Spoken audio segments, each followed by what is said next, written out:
చాలా అంటే చాలా రుచిగా ఎప్పుడైనా ఉల్లిపాయ కాంబినేషన్‌తో ఈ విధంగా రెసిపీ తయారు చేయండి. Hello friends, welcome to Andhra kitchen. ఉల్లిపాయతో తయారు చేసుకునే రెసిపీ కోసం ఇక్కడ నేను 3 ఉల్లిపాయలు తీసుకున్నానండి. పెద్ద ఉల్లిపాయలు ఈ విధంగా నిలువుగా ముక్కలుగా కట్ చేసుకొని పక్కన పెట్టేసుకోండి. స్టవ్ ఆన్ చేసుకొని బాండీ పెట్టుకొని బాండీలోకి 2 చెంచాల వరకు నూనె వేసుకోండి. నూనె కాగిన తర్వాత కట్ చేసుకున్న ఉల్లిపాయ ముక్కలు వేసుకోవాలి. అలాగే ఒక వెల్లుల్లిపాయని రెబ్బలు మొత్తం తీసేసుకోవాలండి. ఈ విధంగా వెల్లుల్లి రెబ్బలు వేసుకోవాలి. పొట్టు తీసేసుకొని వేసుకోండి. ఇప్పుడు వీటిని కొంచెం సేపు వేయించుకోవాలి. ఈ ఉల్లిపాయ ముక్కలు కొంచెం కలర్ చేంజ్ అయ్యే వరకు లో ఫ్లేమ్లో పెట్టేసుకొని వేయించుకోండి.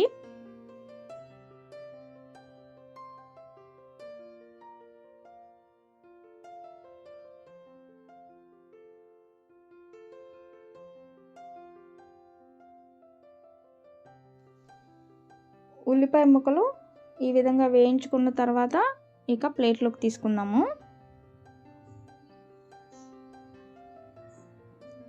అలాగే ఇక్కడ మనం ఎండుమిరపకాయలు కూడా తీసుకోవాలండి. ఎండుమిరపకాయలను కూడా ఇప్పుడు మళ్ళీ బాండీలో కొంచెం నూనె వేసుకొని వేయించుకోవాలి. మీరు కావాలంటే ముందు ఎండుమిరపకాయలు నూనెలో వేయించేసుకొని తర్వాత ఉల్లిపాయ అలాగే వెల్లుల్లిని కూడా వేయించుకోవచ్చు. నేను మర్చిపోయి ముందు ఉల్లిపాయలు వేసుకున్నాను కాబట్టి రెండోసారి మళ్ళీ కొంచెం నూనె వేసుకొని ఎండుమిరపకాయలు వేయించుకుంటున్నానండి. ఒక 10 వరకు ఎండుమిరపకాయలు వేసుకున్నాను. ఇవి కూడా వేగిన తర్వాత వీటిని ప్లేట్లోకి తీసుకొని పక్కన పెట్టేసుకోవాలండి.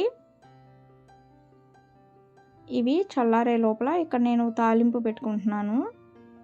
బాండీలోకి ఇంకొంచెం నూనె వేసుకోవాలండి. నూనె ఎక్కువ పడుతుంది.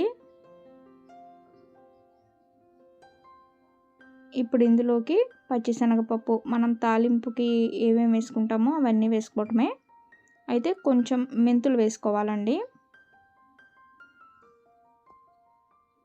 ఆవాలు, కొన్ని మెంతులు, అలాగే జీలకర్ర వేసుకోవాలి. ఇప్పుడు వీటిని కొంచెం సేపు వేయించుకోవాలి. తాలింపు వేగుతూ ఉన్నప్పుడే కరివేపాకు కూడా వేసుకోండి. కరివేపాకుతో పాటు కొంచెం ఇంగువ కూడా వేసుకొని స్టవ్ ఆఫ్ చేసుకోండి. ఇక్కడ నేను మిక్సీ జార్లోకి చల్లారిన ఉల్లిపాయ ముక్కలు అలాగే ఎండుమిరపకాయలు వేసుకుంటున్నానండి. ముందుగా ఎండుమిరపకాయలు వేసేసుకున్నాను. అలాగే వేయించుకున్న ఈ ఉల్లిపాయ ముక్కలు కూడా వేసేసుకొని మిక్సీ పట్టేసుకోవాలి. మిక్సీ పట్టేటప్పుడు కొంచెం నీళ్ళు వేసుకోండి. మరీ ఎక్కువ అవసరం లేదు. మెత్తగా అవ్వాలి కాబట్టి కొంచెం నీళ్ళు వేసుకొని వీడియోలో చూపించినట్లుగా మెత్తగా మిక్సీ పట్టేసుకోండి.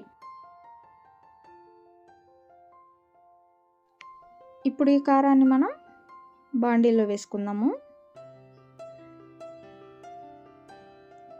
కారానికి తగ్గట్టుగా ఉప్పు వేసుకోవాలండి. ఉప్పు వేసుకొని స్టవ్ ఆన్ చేసుకొని తాలింపు మొత్తం కారానికి పట్టేలాగా కలుపుకోవాలి. ఇక్కడ నేను ముందుగానే చిన్న నిమ్మపండు సైజ్ అంత చింతపండుని నానబెట్టేసుకున్నాను.